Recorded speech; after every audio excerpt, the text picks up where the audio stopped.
canção de ninar da ferrugem e do pelo. Nos dias sombrios que se seguiram à Grande Guerra das Pelagens, quando o último estandarte dos vulpinos, o povo astuto de focinhos pontudos e olhos de âmbar, foi reduzido a cinzas, um novo tipo de silêncio desceu sobre o mundo. Não era a paz, mas o zumbido metálico da limpeza. As máquinas, chamadas de ceifadoras de aço, deslizavam pelas florestas outrora vibrantes, agora cicatrizadas e mudas. Eram construtos altos e angulosos, com múltiplos olhos ópticos que varriam cada sombra, cada toca, cada veio de terra remexida. Suas lâminas sibilantes e garras de precisão não conheciam hesitação. Ao lado delas, marchavam os veteranos, homens e mulheres de rostos endurecidos, cujos corações haviam se tornado tão frios quanto o aço das máquinas que comandavam. O sargento Kaelen era um desses. Seus olhos, da cor do céu antes de uma tempestade de granizo, não viam mais beleza, apenas alvos. A guerra o havia esvaziado, deixando apenas o eco da disciplina. Sua tarefa, e a de seu esquadrão, era simples: seguir as ceifadoras, verificar seus achados e garantir que nenhum resquício do povo raposa permanecesse. As florestas, outrora lar dos vulpinos, eram agora labirintos de terror. As árvores ancestrais, com seus troncos grossos e folhas farfalhantes, pareciam chorar seiva escura. Contava-se entre os soldados, em sussurros culpados ao redor de fogueiras sintéticas, que os vulpinos não eram meras bestas. Eram seres com uma ligação profunda com a terra, capazes de tecer ilusões com o cheiro do pinho e o murmúrio do vento.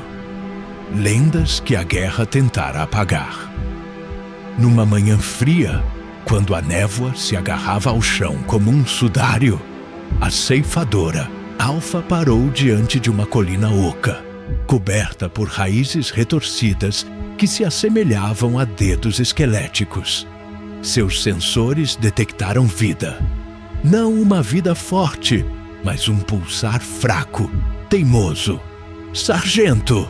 A voz metálica da máquina ressoou. Sinal! Biológico detectado. Nível de ameaça mínimo. Kaelen fez um gesto para seus homens. Vamos dar uma olhada. Armas em prontidão. A entrada da toca era estreita, escura como a garganta de um lobo. O ar ali dentro era pesado, com o cheiro acre de pelo molhado, medo e algo mais. Algo doce e pungente como frutos silvestres esmagados. Lá dentro, no fundo da câmara escavada na terra fria, encontraram-na. Uma vulpina fêmea. O pelo outrora ruivo, agora opaco e manchado. Ela estava encolhida, protegendo com o corpo magro 3 pequenas figuras. Filhotes. Seus olhos, grandes e aterrorizados, brilhavam na penumbra, refletindo a luz das lanternas dos soldados. Um dos soldados mais jovens, um recruta chamado Finn, engasgou. Nunca vira um vulpino vivo tão de perto, apenas nos hologramas de propaganda que os pintavam como monstros traiçoeiros. Aqueles olhinhos, porém, não continham malícia, apenas o pavor primordial de uma criatura encurralada. A vulpina não rosnou, não atacou, apenas tremeu, apertando os filhotes contra si, num último, desesperado ato de proteção. Um dos pequenos emitiu um ganido agudo, fino como uma agulha. Sargento? Perguntou Finn, a voz embargada. Kaelen observou a cena. Seu rosto, uma máscara, impassível. As ordens eram claras. erradicação total, sem exceções.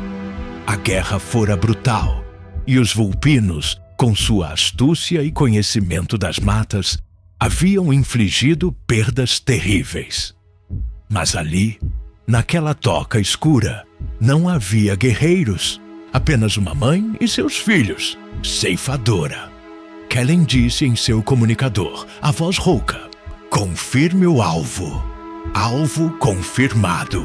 Espécimes vulpinos. Proceder com a neutralização? Os olhos da vulpina fêmea fixaram-se nos de Kellen. Neles, ele viu não apenas medo, mas uma tristeza tão profunda que parecia sugar o ar de seus pulmões. Viu os fantasmas de suas próprias perdas, os rostos dos camaradas que não voltaram. A floresta não esquece, homem de metal. Um pensamento pareceu ecoar em sua mente, não em palavras, mas numa sensação gélida que lhe percorreu a espinha. Seria o vento uivando pelas frestas da toca? Ou algo mais? Os filhotes choramingavam, buscando o calor da mãe. Um deles, o menor, ergueu a cabecinha e olhou diretamente para Kellen. Seus olhos de um azul leitoso, ainda não focados no mundo cruel que o esperava. Sargento, repetiu Finn, mais urgente agora. Kellen fechou os olhos por um instante. As máquinas eram eficientes, mas não compreendiam o peso de um olhar. Elas não ouviam o lamento silencioso da terra. Negativo, ceifadora, disse ele, abrindo os olhos. Havia algo novo neles. Uma lasca de algo que ele pensara ter perdido para sempre. Sinal falso. Apenas animais comuns, roedores. Os soldados o encararam, surpresos. A ceifadora alfa emitiu um bip de questionamento. Sensores indicam alta probabilidade de vulp. Seus sensores precisam de recalibração. Kellen cortou, a voz firme. Esta área está limpa. Vamos seguir em frente. Ele se virou sem olhar para trás e saiu da toca para a luz cinzenta da manhã. Seus homens o seguiram, hesitantes, mas obedientes. Finn lançou um último olhar para a escuridão da toca antes de se apressar. Enquanto se afastavam, Kellen não pôde evitar a sensação de que olhos o observavam das profundezas da floresta. Olhos antigos, sábios e talvez, apenas talvez, agradecidos.